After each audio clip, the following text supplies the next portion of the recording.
ጦርነቱን በአጭር ጊዜ እናጠናቅቀዋለን ብለውም ነበር። ኢራንን በሁለት ሳምንታት ወደ ድንጋይ ዘመን እንመልሳቸዋለን ብለው ፎክረውም ነበር። የኢራን መሪዎችን ሁሉ ገድለን ጨርሰናል፣ የእስላማዊ አገዛዝ ስርዓት ያበቃለታል፣ በመካከለኛ ምስራቅ ላይ ሀያሉ አሜሪካ ዳግም ትነግሳለች ያሉበት የዶናልድ ትራምፕ ትዕቢት የተሞላበት ቃል ተደምጦም ነበር። ነገር ግን ፉከራዎች ሁሉ ከንቱ ሆነባቸው። የአሜሪካ የገናናነት ታሪክ ተገረሰሰ። በሳምንት ያልቃል የተባለው ጦርነት ዛሬ ድረስ ዘልቆ ዓለምን አጣብቂኝ ውስጥ ከተተ። ኢራን ብቻዋን አሜሪካና እስራኤልን ገጥማ 11 አረብ ሀገራትን ደርባ እጅ ላለመስጠት ጦርነቱን ተጋፍጣለች።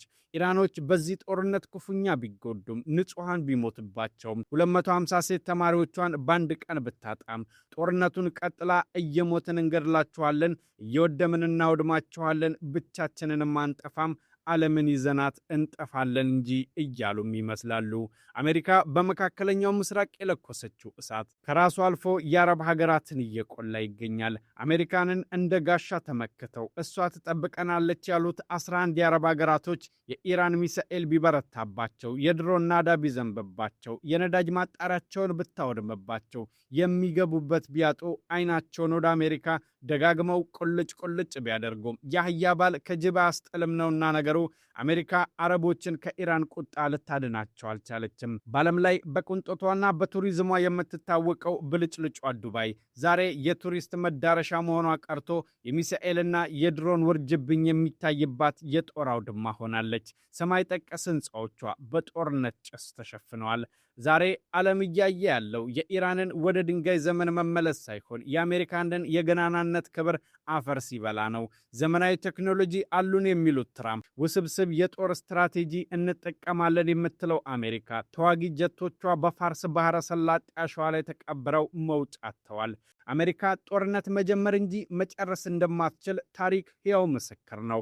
በ1986 ትንሿ ቬትናምን ገጥመው በሳምንት ያልቃል ቢሉም ጦርነቱ ግን ለተጨማሪ 8 ዓመታት ቀጥሎ አሜሪካን አሳፍሯታል። በ1999 ቢል ክሊንተን ዩጎዝላቪያን በሰዓታት ውስጥ እናጠፋታለን ያሉበት የአየር ድብደባ ሰዓታት መሆኑ ቀርቶ ለ2 ወራት ዘልቆ ነበር። በ2003 ጆርጅ ቡሽ በኢራቅ ምድር ቆመው ተልዕኳችን ተሳክቷል፣ ሚሽን አኮምፕሊሽድ ሲሉ ቢፎክሩም የአሜሪካ ጦር ግን እስከ 2011 ድረስ ከጭቃው ሳይወጣ ተቀርቅረው ቀርቷል። ዛሬም ትራምፕ ያንኑ የተሸነፈ የታሪክ ገጽ እየደገሙት ነው። የመጨረሻው ድል የኛ ነው የሚለው የዋሽንግተን ዲስኩር ዛሬ በዓለም ፊት የአቅም ማነስና የውርደት መገለጫ ሆኖባቸዋል። በጦርነቱ የኢራን የመከላከል አቅም ዓለምን ቢያስደንቅም የደረሰባት ውድመት ግን የሚዘገንን ነው። በአሁኑ ወቅት በኢራን ምድር ያልፈረሰ መሰረተ ልማት የለም፣ ያልተመታ ፋብሪካና ያልወደመ ከተማ የለም። በሺዎች የሚቆጠሩ ንጹሐን ዜጎች የትራምፕ የድንጋይ ዘመን ዛቻ ሰለባ ሆነዋል።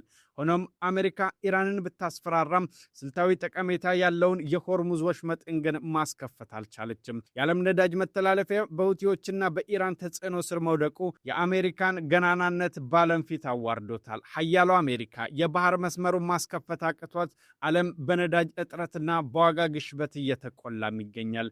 ጦርነቱ እየከረረ ሲመጣ ቀኑ እየገፋ ሲሄድ በትዕቢት እንደ ቀልድ የጀመሩት ትራምፕ ከገቡበት ማጥ መውጫ ቢጠፋቸው የአሜሪካ የቆዩ ወዳጆችንና የኔቶ አባል ሀገራትን የድረሱልኝ ጥሪ ቢያሰሙም ወዳጅ ተብዬዎቹ ኔቶዎች ባልጀመርነው ጦርነት አንሳተፍም ሆኗል መልሳቸው። እንዲያውም የጦር አውሮፕላኖችሽ በእኛ አየር ክልል ላይ እንዳያልፉ በማለት ጀርባቸውን ሰጥተዋል።